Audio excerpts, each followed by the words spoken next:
Hello, everyone. You're listening to the Eiffel Tower podcast, and you have come at a great time. It's a good episode today. I'm going to be speaking with the mayor of the 18th arrondissement, Eric Lejoindre, Monsieur le Maire, talking about Montmartre, but more about today's episode in a second. First, this episode is brought to you by French Today, the audiobooks that will help you learn French. It's a new month, which means a new code. So if you want a further 10% discount off all of their audiobooks, go frenchtoday.com/earful9. And I'll be talking about them more at the end of the episode. I'll also be talking, before we get into the mayor, firstly, hang on, look. I want to start with a thank you. A big thank you to everyone. If you're listening for the first time ever right now, not sending you a thank you, I'm sending you a welcome, but a thank you to all the people who have come back, who are listening again, to people who've recommended the show. Last month, August, the Eiffel Tower podcast had 50,000 downloads, which might not mean much to you guys, but that's the statistic by which I measure how this podcast is growing, and that is by far the biggest month. So thank you, a million thank yous. Well, 50,000 thank yous to all you guys for listening. It really makes a big difference to me. It's probably how I managed to convince today's guest to come on. So about today's episode, the guest is Eric Lejoindre, and so he's the mayor of the 18th arrondissement. So let me walk you through it. The 18th arrondissement is one of the biggest districts in Paris. You'll probably know it as the district that has Montmartre, which you're all going to learn how to pronounce properly from the mayor very soon. But it also has some areas sort of further north and further east. For example, Jules Joffrin, where the town hall is, where I went and met with Monsieur le Maire, but also Goutte d'Or and Saint-Chapelle over to the east. We talk about all these areas. We sort of focus on Montmartre, but then we go out east, and I asked him about these are the areas that some news outlets called no-go zones, especially when Paris was going through a kind of trying period a while back. We talk all about that. We get his tips for Montmartre. You'll hear it all. We're going to get a really good chat, but I wanted to just paint a bit of a picture before we started, because when I went and met with Eric, I'll call him Eric. You'll hear he says I can call him Eric.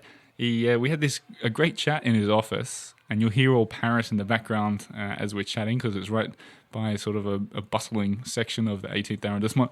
But afterwards, after the interview, he took me for a little tour of this beautiful town hall in the 18th, and we went down into the caves where they sort of store wine. I think they make wine. It's sort of a room where they have parties when people leave, and when it gets really hot in Paris, they sort of welcome like elderly locals down there. And I took a bunch of pictures. I'm going to put them all on Instagram in the story. So if you're listening, it could be something good. If you want to visualize what the mayor looks like, go and sign up. Instagram at the Eiffel Tower. I'll put all the pictures of all the photos that I talked about on Instagram. Go and follow. So let's get into the chat with the mayor.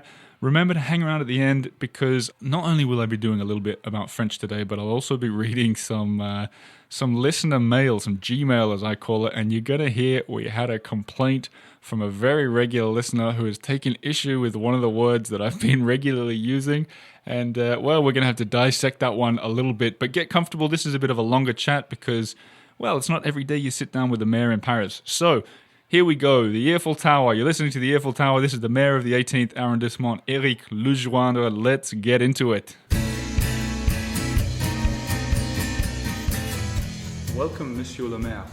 Thank you. May I call you Eric? Or sure. Are you sure? Yeah, it's okay. Yeah, because that's... Most of people here call me Eric anyway. So. Yeah, it's very formal, I feel, Monsieur le Maire.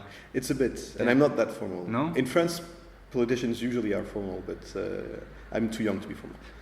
We can get straight onto that point. You are very young, and when you became... I was very young. I'm less younger. You were, mid-30s when you became the mayor of the 18th? I was 33. 33? Yeah. It's a funny thing. If I say so myself, I'm the youngest arrondissement mayor in the history of elected mayors in Paris. And there was a younger mayor of the 18th arrondissement than me. And he was 24 when he was elected mayor, and it's Georges Clemenceau. I don't know if you've heard of him, but he's a very important politician in France. He was prime minister during the First World War. I mean, he's a huge politician here. And he was mayor of the 18th. He was a doctor, and he lived in Montmartre. Montmartre was a very, very poor neighborhood at that time, and he was the poor people doctor. And he got elected for a few months mayor just before La Commune. And he is actually the youngest of the youngest mayors ever elected in Paris. So you're walking in some famous steps there? Probably not, but I would like to think so. But do you feel that there's a kind of pressure in being a young mayor in Paris? No, because I think that people from Paris were ready to put their votes and their confidence in next generation. I mean, they elected a woman mayor. That's not so frequent in such a big city, and they voted for young candidates everywhere. And so I think it was really something which was quite natural. And I never felt that that it was for the voters, something important or not important. Mm-hmm.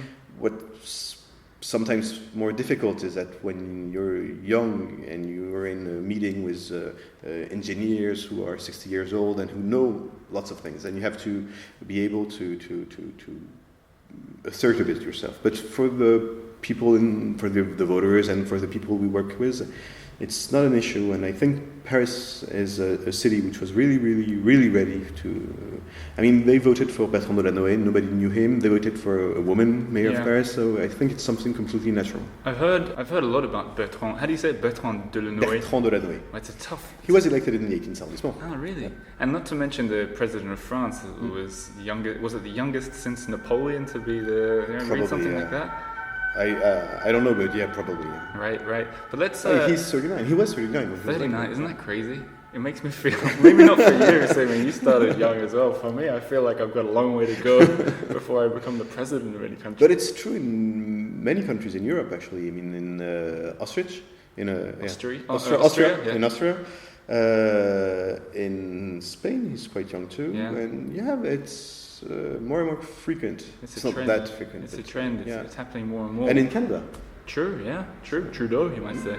I want to talk about. Let's start with the obvious thing. The obvious topic is Montmartre, right? I live in Montmartre. I also wanted to ask: is there a thing that to be the mayor of a district, you have to live in that district? It's not a law because there's only one city, and that's Paris. Yeah. So, with regards to the law, if you live in Paris, you can be candidate in any district. But I guess it's a bit complicated to tell to people, okay, I don't live here, but I want to be your mayor. And the arrondissement, it's something in Paris. People know from which arrondissements they are. So it's not a law, but it's kind of a rule. So where do you live? I live in La Chapelle. Okay. The 18th arrondissement is geographically small, but it's very populated. We're almost 200,000 people, which for a French town is a lot. It's the second arrondissement in Paris for the number of people living in it. Which is the biggest one? The 15th arrondissement, right. But it's really, really bigger, yeah. and geographically it's really bigger too. It's huge. It's huge. Because that also includes the Bois de Boulogne. No, that's the 16th arrondissement. Which then the 15e, it's on the south bank, right? And it's of course, yes. Next to the Eiffel Tower. Of course, that's where the Australian ambassador lives. Yeah, yes. True. That's why. Next to the Seine, I know. Yeah. You should come to my event. I'm having an event at the Australian ambassador's residence. I'd love. In October. I'd love to go. I love going in embassies. It's usually the most beautiful places in Paris. Right. I was invited to the residence of the British ambassador. It's probably one of the most beautiful places in Paris. That is sickeningly next to good. l'Élysée, and it was beautiful. So I'm sure the Australian ambassador also has. Hasn't the British ambassador got a tennis court in the back garden? Yeah. That is crazy. Central Paris with a tennis court. Yeah, actually, I think the tennis court is in the embassy, but the residence is next to it. So it's like there's one garden for both buildings. Oh, they share a garden, so it's not that fancy. But it's the double in size because they have two huge gardens. I've not been inside the American embassy, but I haven't either. That looks pretty good. Yeah. My knowledge of it comes from Hollywood movies that are set. I saw a terrible John Travolta film recently that had a scene. Hang on, we've gone way off topic. Yeah, sorry. I'm going to bring it back to Montmartre, but I will tell you the details about that event in October because that'd be cool. But Montmartre, a lot of people when they think of the 18th arrondissement, they straight away think of Montmartre. So we'll talk about that, and then I want to sort of get into the other parts of the district. But do you think it would be fair to call you the mayor of Montmartre? I think it's very fair, even though I'm not only the mayor of Montmartre, but I am the mayor of Montmartre. But if for the people of Montmartre, they have their own life and they have their own mayor, which is not elected, but it's like there's a real history in Montmartre, and it's one of the places. And you have the République de Montmartre, which is an association with. There's a president of the Republic of Montmartre, and you have ministers of the République of Montmartre, and you have ambassadors of the République of Montmartre. So there's Montmartre is. And it's not the only one in the 18th arrondissement, but it is a village. And it's true that everybody thinks of the Sacré-Cœur and Montmartre because you have, 10, 12 million tourists going in every year. So there's a bit coming into Montmartre. Yeah, it's one of the landmarks of Paris, of course. But you still have a village life in Montmartre, and the Montmartrois sometimes they when we talk together they say Paris, it's the banlieue of Montmartre, and that's they say Paris is the suburbs of Montmartre. Yeah, Paris is the suburbs of Montmartre, and which is a bit true. I mean, do you think that there's do you think people Montmartrois, the people who live in Montmartre, are a little bit maybe snobby in a kind of weird village way? Not snobby. Not snobby, but probably people who go and live in Montmartre know why they want to go and live in Montmartre. Right. I mean, it's true that Montmartre became, quite recently, but became a very expensive neighborhood. So today, a lot of people who live in Montmartre could go and live anywhere else they want. Sure. And they want to go there. Sure. So there is something about Montmartre. There is one of the most beautiful views on Paris, and in some apartments you have this view, and you have this what they call esprit Montmartrois, this Montmartrois spirit or whatever, and it still exists. And it's not only something for the tourists. I mean, it's also something for people who live there. And I think that is the point. I think that's the crucial thing that I find living sort of amongst it all is that there's two versions of it. There's this kind of touristy version, which is nice. I like it. I walked the other day around Place du Tertre in sort of 10 o'clock at night. And I specifically was looking at the tourists and seeing how happy they were to be there. There was like love in their eyes just to be walking around there. But then you can also see the people who live there are also enjoying it for all these different reasons, I think. But before we get into this question of what Montmartre means to you, we need to do the definitive guide, how to pronounce Montmartre. Now, there are a lot of people listening who don't speak French and can't roll their R's, and we're going to listen to you and we're going to repeat it. In fact, everyone at home will repeat this after you. So how do we pronounce it? Montmartre. One more time? Montmartre. So there's a little double R roll towards Yeah, because you have Mont, like mount. It's a mountain. Montmartre. And it's not Montmartre. People say Montmartre. I think I say Montmartre. You have two R's. Yeah. It's A-R-T-R-E, So Montmartre, like that. But almost like you got a fly stuck in your throat or something. But it's something about Montmartre. Only French people can pronounce really. Yeah, I think you're right. Only Parisian people can say Montmartre. People from the south of France can't say Montmartre. So what does it mean to you, that village or that sort of area? When you think about it, what is it? A place which is known worldwide. It's a village, but it's not in itself the 18th arrondissement. And it's a part of the 18th arrondissement, and it brings a lot to the 18th arrondissement. It brings a lot of its diversity, of its attractivity, everything. But it's not. It doesn't say everything about the territory I'm the mayor of. But of course, Montmartre always. I mean, I think every mayor will say this, but every place in this arrondissement has something special. And it wouldn't be fair to the other districts of the 18th arrondissement to say that Montmartre is more... I mean, if you go to Château Rouge, if you go to the Goutte d'Or, if you go to La Chapelle, it's completely different. But it has this little something too. But not the same. And it's true that Montmartre is... I know, it's a landmark. It's something of an exception. It's hard to define. It must be the most popular village in Paris, don't you think? Is there one? It's probably one of the villages which are the most popular, both for the people who live there and for the people who don't. Yeah. But actually, lots of places in Paris are villages which are popular only for the people who know them. That's the people who live there. Yeah. But Montmartre had the two sides of it, because it's popular for people who live there, and I think most of the people living there are really happy to live there and don't want to move, and if they can stay, they'll stay. And it's popular also for the visitors, and it's true that people know Montmartre, and the people. And actually, it's one of the things that we have to keep doing is to make sure that people from Paris continue to go to Montmartre. I mean, live there or go there. And it's not that easy because sometimes when you have the tourists and the people from Paris don't want to come anymore. And that's not yet true, and it has to say not true about because Montmartre, you have the Place du Terre, but then you have also les Abbesses, which is a completely different Montmartre. Yeah. And then if you look at the other side of the mountain, when you come down here to Jules Joffrin, it's completely different life. And then if you go and to the vineyard, it's completely different. So you have on this small mountain, on this small hill. Yeah. I mean, you have different districts, and Montmartre, you have people who are from what they call the Haut Montmartre. The high upper Montmartre, yeah. The Haut Montmartre, and they sometimes look down to the people from the Bas Montmartre. And then the people from the Bas Montmartre think that the people from the Haut Montmartre are snobbish. So wow. So, yeah. What about you? Do you walk along the famous touristy bits very often? And when you do people recognize you and you're shaking hands with everyone? Or? Well, not with the tourists, obviously. No. Well, who knows after this episode, maybe. But I walk a lot everywhere in the 18th arrondissement and in Montmartre, even though it goes up and down. And I know some of the people, but we are 200,000 people, so that's not... the population in everywhere in Paris and also in Montmartre change a lot. People move a lot in Paris. Yep. And so you have a huge turnover every year of people who come in and go back. So, but yeah, because in Montmartre you also have a social life.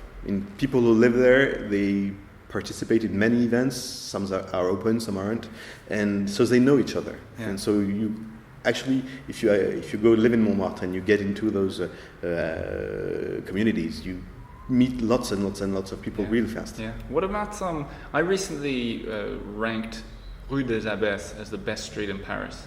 What are your thoughts on that? 100% of the streets of the 18th arrondissement are the best. If you had to pick one to recommend that you had to walk, I'd say it depends on the period of your life you're in. We're talking you specifically, Monsieur le Maire. For me, yeah. Let me put it this way: they're going to kick you out of the 18th tomorrow. You can never return, and you have to walk down just one street. Which would it be? No, that's a tough question. I wonder if I wouldn't choose the Avenue Junot. Avenue Junot, because it's one of the most beautiful street in Paris. Just which one is exactly it's the Avenue Junot? The big one who goes down from the Rue Colincourt and goes up and around the Butte Montmartre. Yes, okay. And ends up at the Consulat. Yep. And inside this avenue you have some of the most unknown places of Montmartre. You have the Rocher de la Sorcière. I don't know if you've heard about it. If you have to push how do you call that? It's not a door. It's like a secret. I know exactly what you're talking about now. Okay. So Avenue Junot is the one that goes. Yeah, and then you have the Villa Lejoindre with the small houses, and then you have all those absolutely beautiful buildings from the 1930s, and the man stuck in the wall at the top of the street. And on the top of the street, you have. Okay, I know exactly what you're talking about, and I agree. That is a very good street. Yeah, and.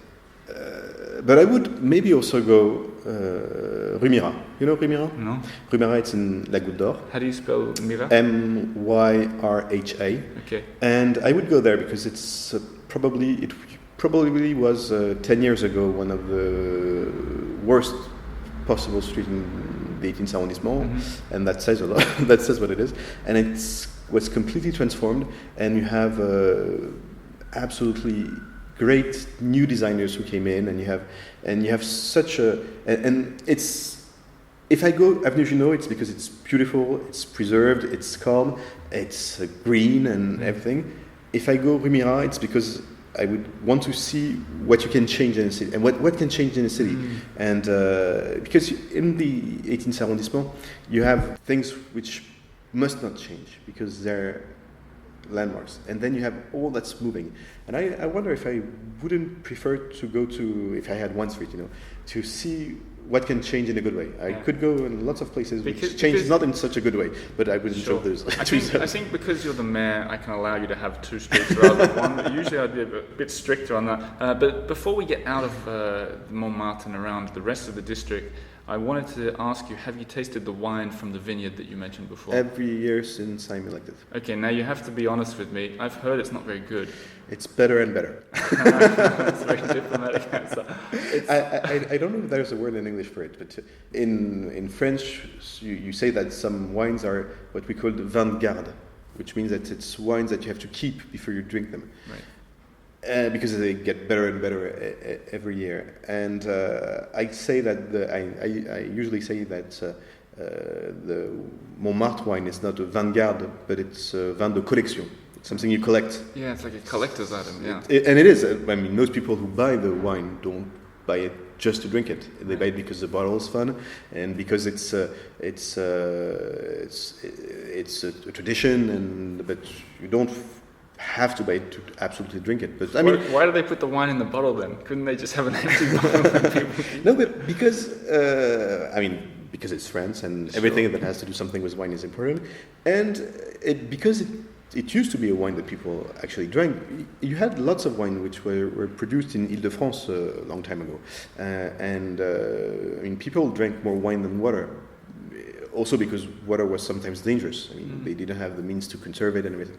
So there's this tradition. And people buy the wine from Montmartre because they know that they're doing something more than just buying wine. Because you know that all the profit from the selling of the wine goes to charity. Right. So they do it for this. They do it because they collect the bottles. And they do it because there's this fête des vendanges and people... Sure. And sure. I have a bottle of each year I've been there, and it's a special bottle because now we number the bottles. So I asked to get the 18th bottle of every vendange. You get the 18th bottle because you're the 18th district. Okay, I'm going to take a picture of that and put it up on the earfultower.com. But you've got 1, 2, 3, 4, 5. And this year will be my 6th. See, and every bottle is the 18th. How many bottles do they make? It depends on the year. It's a very, very small production. It depends on the year. It's a small bottle. It's only 50 centiliters. Right. So it goes from a few hundreds to a bit more than 1,000. And all of those are very distinctly unopened. So you're but it's my collection. But I drink the wine every year. I'm gonna drink some from the next vintage. Once I met one of the guys. I don't know. He was dressed in robes like a monk with big chains hanging on his neck. Le commandeur de la Commanderie du Clos Montmartre. I think that's who he was. Gilles Guillet, he's called. Oh, there's just one guy. I thought he was... there's a whole structure, but there's one Grand Maître, and that's him. Well, I don't know if that's the guy you met. I feel like it could have been him. He had an air of being very kind of... There were some big robes. And his job is... what's his story? Do you know something about the history of this? What do you say? You say vineyard? You say vineyard. Vineyard. For some reason, it's even though the word vine is there, we still say vineyard. Okay, vineyard. So it was created by a guy who's called Francis Poulbeau, who's a very famous painter of the 19th century. He did the children. He did the children are les petits Poulbeaux, right. And he's a painter. There was a project by the prefecture at the time to build buildings where the vineyard is now. And so he created a structure and he had people around him, and so they said, we don't want this thing to be built there, so what can we do? And so they created the vineyard.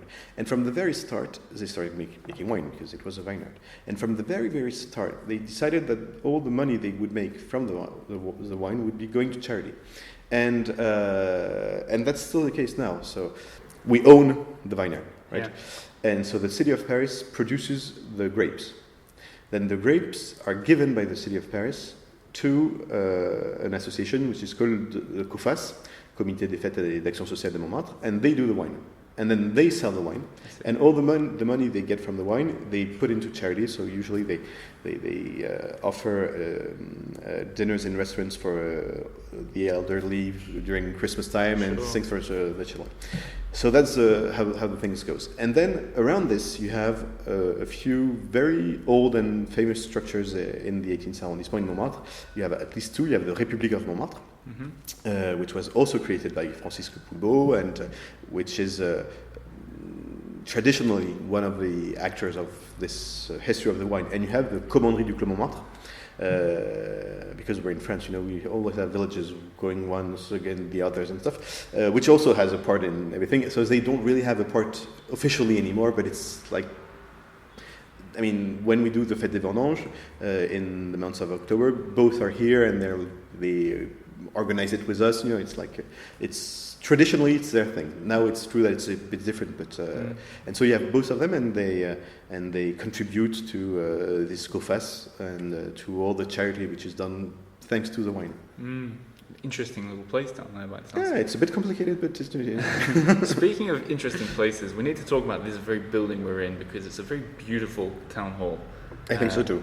It's just stunning. I mean, when I walked in with the big sort of, I guess it's a glass ceiling because it's so light in here, it reminded me kind of like of a big boat, like a Titanic kind of, you know what I mean, like with the balconies around the edges. Before I hit record, we were sort of talking about it, and it's kind of a bit different to the other town halls, isn't it? Yeah, probably every mayor thinks that their own town hall is a bit different, but for me it's true. Probably one of the reasons is probably that it was built to be a town hall, which isn't always the case, especially in Paris, where the administrative structure changed. Like if you go in the premier or second arrondissement, you have beautiful buildings, but they weren't built to be town halls. And so here everything was thought to be a town hall and to be open to the public. And probably a second reason is that when they created this place, actually, before the 18th arrondissement existed, you had two independent villages, Montmartre and La Chapelle. Montmartre we talked about, and La Chapelle is at the east of Montmartre. And they were real villages. And I think, personally, nobody told me, but I'm sure that people weren't that happy to be inside Paris. Right. And so I think that they decided to build them a real nice town hall to say something about what it is to become a part of Paris. And it's and so the town hall was built here because it's almost very center of the arrondissement. Okay. It wasn't a really developed area. But it is the center of the arrondissement. It's right in front of one of the important churches of the 18th arrondissement. I can see it from where I'm sitting, the top of that. It's a real French town. You have the church and the town hall facing each other. Yeah. You don't know if you're facing each other or if you're next to each other, but that's the history of France. And it's right inside the street, right on the streets. Usually because in France, I don't know if the people listening know that, but in France you have things which are really important which happen in the town hall, and that's the weddings. To be wed in France, you have to go see the mayor. You have to get married in France, you need a mayor to be there. Yeah, and you need to be at the town hall, right? Yeah, and only a mayor can marry somebody. A church cannot officially marry anyone. So people come at least most people come once in their life for something very important in the town hall, and usually, and so they take pictures. And a civil wedding in France is something more important than what you can have in other countries, or you see a judge and you sign a paper. It's a big thing. For most families, it's a big. And so people take pictures, and usually they do it in front of the town hall. Sure, yeah. But we don't have any space in front of the town hall. So right I think that the architect, which was probably somebody really intelligent, put all that's happening outside the town hall inside. And so he built this huge hall with this huge glass ceiling, and people who get married here, they go and take their picture there in the staircase and everything. So it all happens inside. It all happens inside because of reality that there's absolutely no space outside. So if the people who get married here, they have to live in the 18th arrondissement, or at least one of the people getting married, right, or one of their parents. Okay, interesting. And how often are you marrying people in this town hall? We have roughly 800 weddings a year. And do you personally have to be there? No. That's a lot. Me or one of my, I have 17 deputies. And so it's me or one of my 17 deputies. And you sort of It's actually mostly my 17 deputies, except if someone really wants me to marry them, and then of course I would do it. And do you wear the sash? Yeah, of course. Yeah. Where's your sash? Where is my sash? It's there. Do you ever wear that sash when you just sort of walk around No, that's a nice sash. That's a good sash. You know the difference for between a mayor and a deputy? I imagine. I get the golden pompon, and then my deputies have it silver. Right. Okay. So I'll take a picture of that for the website too. But very, very much more important. So I get gold. So it's obviously red, white, and blue sash joined together on each end with two golden tassels. Yeah. Very beautiful. And so you wear that when you're doing the For official events, yeah. Essentially for weddings and for ceremonies which I feel are important in the lives of people. I wear it when we do a couple of times a year a ceremony for the people who became French. So they're invited in the town hall, and we have a small party and stuff. And I wear it at that time because it's something important in their life. I wear it when we give diplomas to middle schoolers. So it's something which lets people know that something special is happening. I mean, so you wouldn't wear it if there was a new Subway restaurant opened down there? No. Actually, I almost never wear it outside the town hall or outside an official ceremony. Or So I've got so I'm in France on a British passport. My mother is British, so there's this whole Brexit thing. Yeah, I've heard.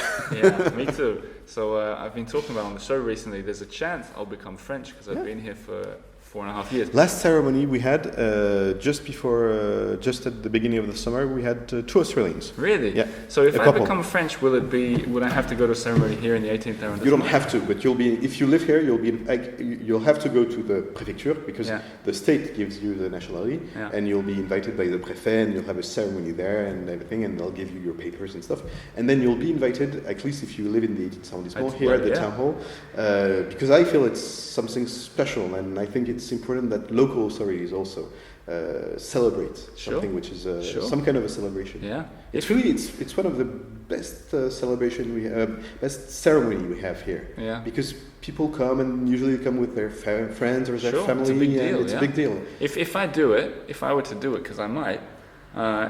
Maybe I'll buy a bottle of the wine. It's quite expensive though. But how much is it? Was it like 40 euros? It's around 40 euros. I think you could splash out 40 euros when you become French, right? Sure. Anyway, I want to talk. We got a little bit of time. Usually I'd wind it up at this point, but I want to talk about outside of Montmartre because I know that's important for you, and I know it's an important part of the 18th.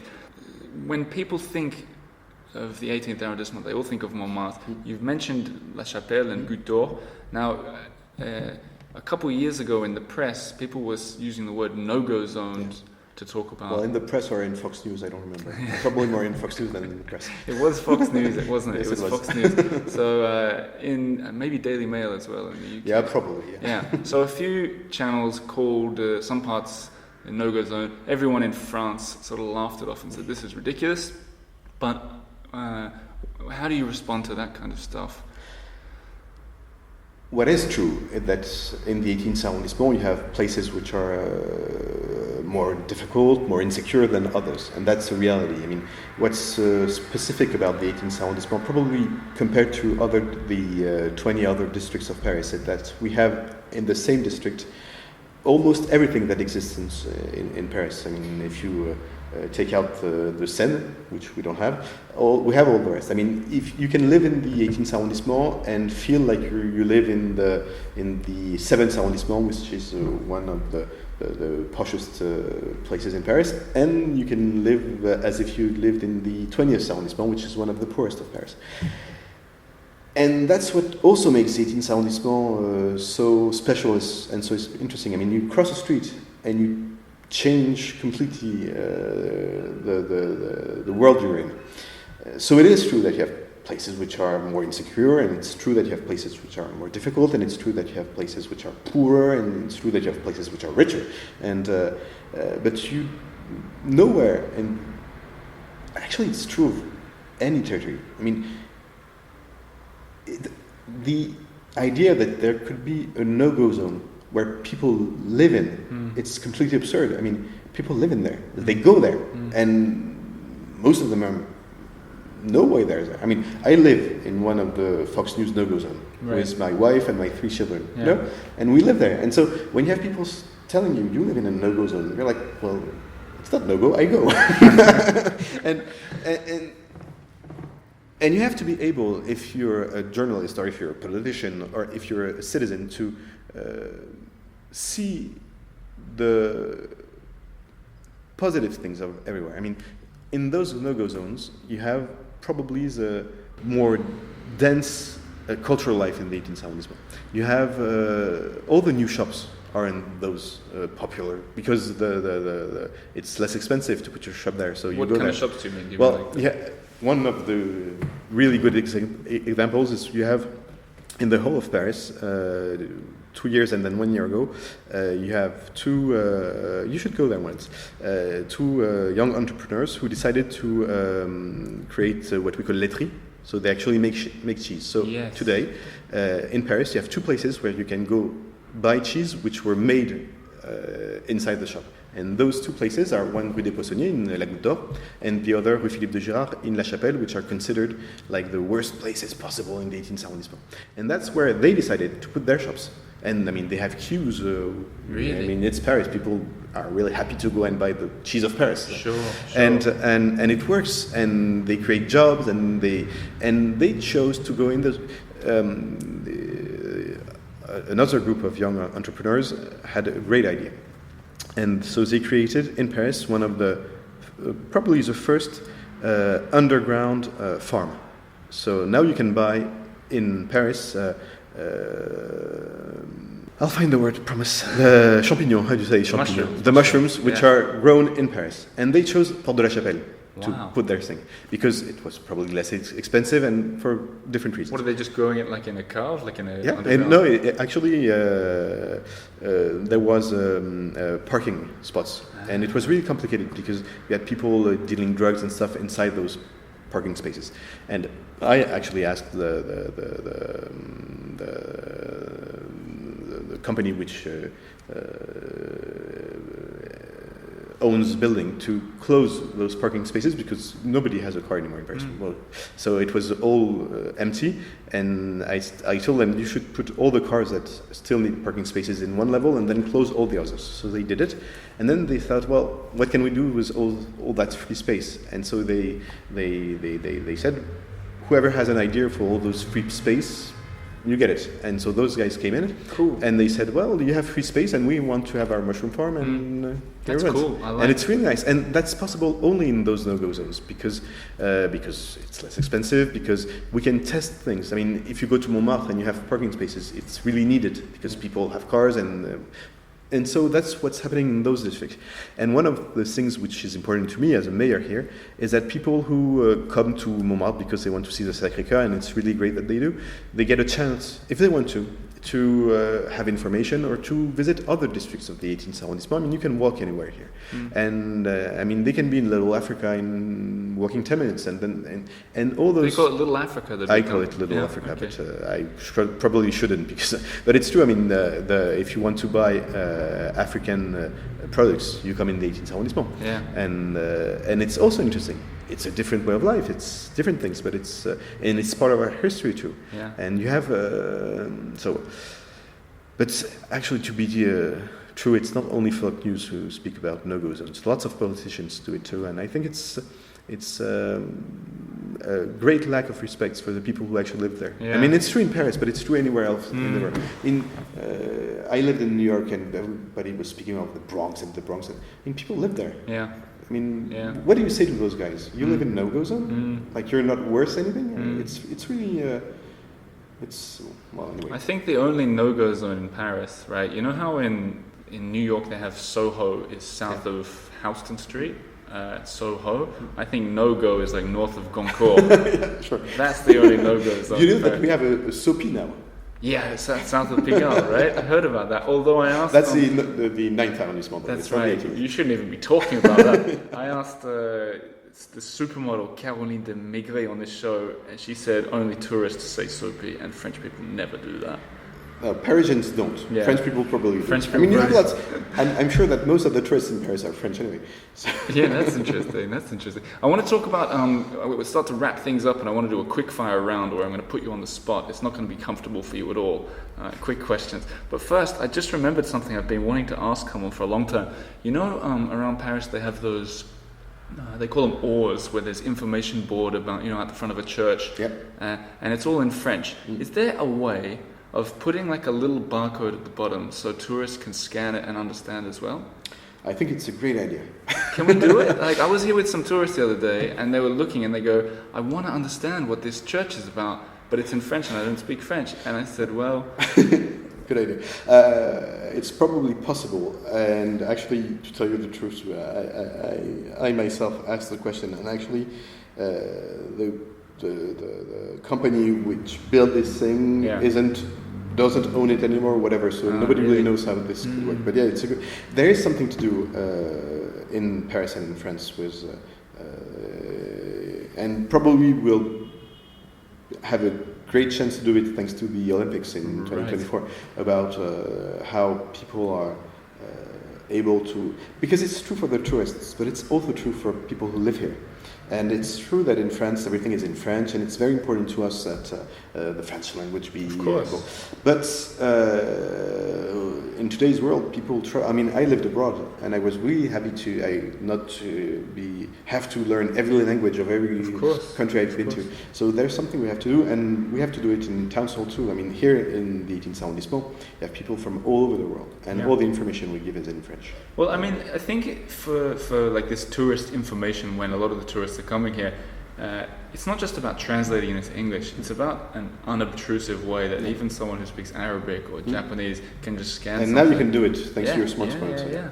Because I think it's just about sharing the information, you know. And that's something which is important for places like the 18th arrondissement too, because it's a way to attract people outside of the spots they know. I mean, if we had something like this with a QR code, you would be in Montmartre and you have information about the Sacré-Cœur, and then we could give information about this other church, which is in another district, and which is really nice because there's something similar, and we could say to people, well, if you want to walk 10 minutes, you can see this, and that's completely outside of your comfort zone. That's something you don't know, and it's something we have to develop because there is something to do with. I mean, there is a Paris that everybody knows, the Louvre and the Eiffel Tower and then Montmartre, and there's so much more. So much more. And I think today's tourists, what they really want is there's so much more. I mean, they want to live the life of, I mean, that's why the Airbnb and stuff. I mean, they want to live like people from Paris. And I'm sure there's something to do about it. And it's important, even in a city of like Paris, where we're so used to have the tourists coming anyway, that you don't. That's the thing. I think people take it for granted. They're used to them being there without thinking, oh, we could give them more without. It's both sad and interesting, but we've lived this in Montmartre a few years back, when you had the 2015's bombings in Paris. From one day to another, you had all the tourists which stopped coming. It didn't last long, but it lasted a few weeks. And I went up to Montmartre, which wasn't attacked, of course, and I was with the people who have the restaurants and the people who have the shops, and we're all alone. And what's happening? And so we lived what it is to take tourism for granted. I mean, there was something which happened, and then the tourists left. It didn't last long, but it did exist. And we were thinking, and what I feel is that for all those places which really attract tourists, the real issue now is to have people from Paris come back. And that's what's going to keep the tourists coming. I mean, today, if you go Place du Théâtre, and you went recently, it's mostly tourists. And it's really nice. And we've done everything we could to make it nice, and the people from the shops. And now it's a place which could be nice also for the people of Paris. And then if we want to have all the returnees come back, we have to show them something which is Paris. And I'm sure that today the shop owners and the people from the restaurants and even the people from the tourist places are starting to think, well, what if there's no tourists anymore? I mean, of course, people are going to keep coming. But if we want them to keep coming, we really have to give them you're in Paris, you're not in Disneyland. And that's something probably for the years to come, which is important, and probably the fact that people will all have smartphones and they have the Wi-Fi and stuff can make it. You could put one out the front of the town hall, QR code says, do you speak English? By the way, listen to the interview on the Eiffel Tower with the mayor. We can work on that. You know what else? Now I'm thinking about, are you likely to become the first mayor to ban smoking on terraces of restaurants and cafes? No. No? When's that? Is that never going to happen? It's something which more people want. And I mean, I don't smoke, and my wife doesn't smoke, and I have children, so it's something which is important for us, because it's true that when you come into on terraces, it's sometimes but then you still have to have some kind of freedom. Yeah. I mean, either you ban smoking and you ban selling cigarettes and stuff, or you have to. I mean, people are allowed to smoke. They have to have places where they smoke. But what would be interesting, and I think what would be really nice to work on from now on, is that you could separate the places. Yeah. I mean, like they do with airplanes, smoking section, non-smoking. Yeah, and I mean, if it's outside, it can be really close. Yeah. It's so that it's true that if the person next to you is smoking, it's worrying. But if you're 2 or 3 seats, I mean, it's outside. So I think that's what's going to happen. We're working on more important things. I think is that we should be able to ban cigarettes, like in the parks where you have playing grounds. I mean, not in all the parks, because you have to be able to smoke a cigarette in a park. But we're banning smoking from all the places around the playgrounds, and that's what we should do.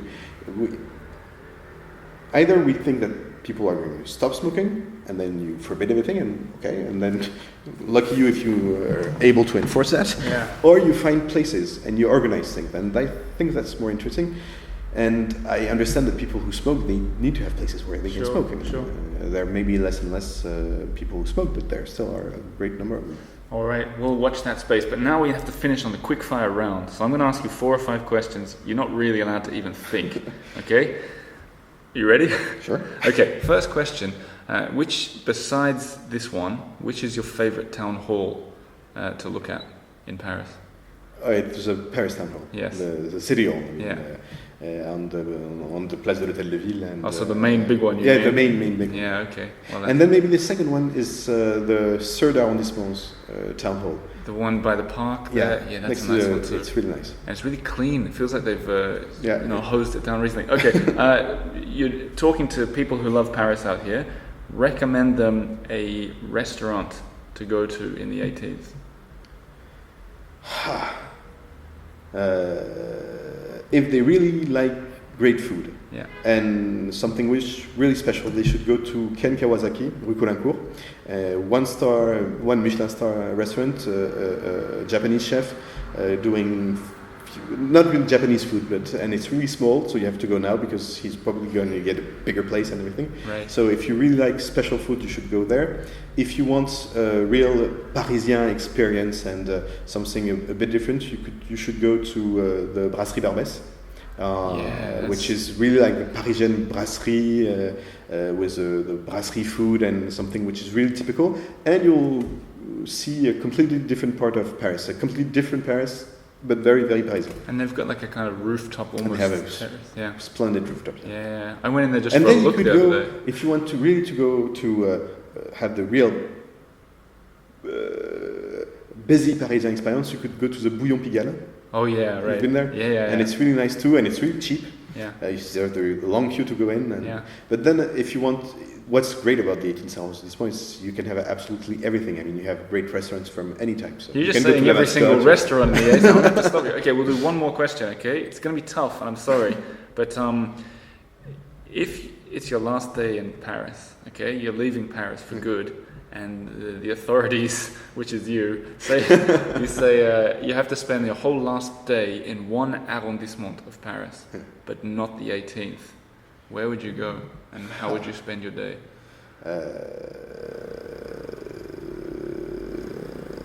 I would, if it was really, really my last day. Absolutely. I would go to the 13th arrondissement because it's been a long time since I went there, and they had all this street art galleries. I mean, you can walk all over the 13e arrondissement and see different types of street art everywhere. Like the Butokai area? Is that what you mean? It's all over the place. I mean, it's where they have those big towers and everything. So I would go there because I haven't had the chance yet to walk for hours in the 13th arrondissement, and you have the Chinatown place, and so that's probably where I would go. But of course, I would prefer they let me stay here. Of course you would say that, and I will accept that as a backup answer. But Monsieur le Maire, thank you very much for being on the podcast. Thanks for inviting me. No, the pleasure was all mine, and maybe I'll see you one day as a Frenchman. Maybe. Right. Well, I'd have to be re-elected, so I don't know. Well, we'll see how we go. We'll see how we go. Thank you for your time. Thank you. Well, there you have it. That was a pretty fun chat. I feel like I learned something. I hope that you guys did too. Who knows? Let's see. Maybe one day I'll meet the mayor again when I'm becoming French. Let's keep an eye on that one. If not, I guess he'll be at the event in October, which I'm going to talk about in a sec. But let's get into that email that I got. I mentioned it at the very start of the episode. A complaint. Now, full disclosure, I said it was from a regular listener. It's probably from the most regular listener. It's my mum. And she's her name's Ruth.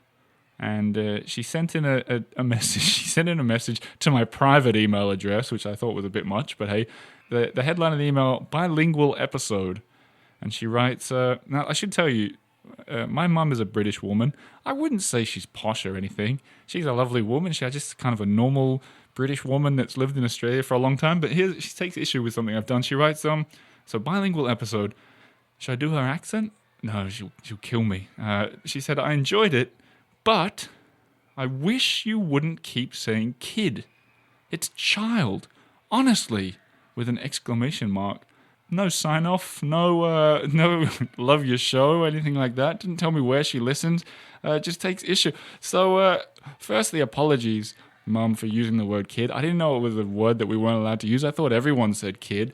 But apparently, I grew up saying child. And when I sort of reflected on the way I was brought up, I remember that Mum was quite strict in us not using the word kid. If you asked her what her favourite movie was, she'd always say it was Butch Cassidy and the Sundance Child, which I never thought was weird until a lot later in life. She also loves Casablanca, but she says, here's looking at you, child, as the sort of Humphrey Bogart line. I thought that's been a bit weird. But, I take all constructive criticism on board, and I'll try and say child in the future, so sorry about that, Mum. I don't mean to be so harsh on you. And of course, when I say that Casablanca and Butch Cassidy stuff, I'm just kidding with you. Or should I say childing with you? But thanks for listening, Mum, and thanks to everybody else for listening. I'll read another email just quickly. It came in today. It's from Andy Davidson, and she says, Hi, Oliver. Thanks for all the amazing podcasts and blog posts. I've been listening for a while, and it's always a pleasure to hear your tips and corny jokes, of course. Corny jokes? What, like the Butch Cassidy and the Sundance Child? I don't know if it's corny. She says, I like to listen as I'm running along the Missouri River in Kansas City, and I pretend I'm next to the Seine River. It takes a good bit of imagination. I wonder what the Missouri River is like. I wonder if it's anything like the Seine. I'm going to look that one up afterwards. Anyway, I recently became a patron on Patreon, or a patron on Patreon. Yes, thank you very much, Andy. Makes a difference. And I'm going to be in Paris this October. I'm wondering if there's any spots open for your Australian Embassy event. I'd love to attend and hopefully get to meet you. Let me know, and thanks again for all the great content. Andy, I had one place left, but I'm giving it to the mayor. Nah, I'm just kidding. Andy and all other members on Patreon, you are all welcome. There's space for you all. And Andy, I look forward to meeting you. If you don't know what I'm talking about, in October 22nd, I'm going to be having a big event, sort of like a soiree mingle kind of thing at the Australian Ambassador's residence, including a live show with a bit of an Australian angle to it. And if you're a Patreon supporter, you are welcome to come. So I'll see you there, Andy, and hopefully I'll see you there, Monsieur le Maire. Now, let's talk a little bit about French Today. This has been a long episode, and I think French Today, having been a sponsor of this show for 9 months now, will be quite okay with me taking this in a different direction for one episode. Rather than going through the audiobooks as I usually do and talking about my progress, I thought I'd recommend something I haven't done before. French Today, so Camille, the regular guest on this show, once a month she's on here, or her husband if she's sick. But what I'd recommend that you guys do if you're trying to improve your French is sign up to their newsletter. Because that's something I've done, and it's an unexpectedly good way to practice your French. And I'll tell you why. Because when the emails come through, so I'm looking at a recent one that I got. I've been subscribed for a year. I love to read them. Camille writes in French, and then each paragraph... And she writes in quite simple French, and each paragraph she translates it into English afterwards in italics. So I try and read it through all the French bits, and then if I find that there's something I don't know, I go through and look at the other bit. So for example, in one of her recent emails I'm looking at here, she said, she talks about how she's sick, she continues to be sick, which is it's a terrible long-running sickness by the sounds of it, but and I hope you get better soon, Camille. But she says, for example, she talks about how she got a virus and she used colloquial slang. So she says, j'ai chopé.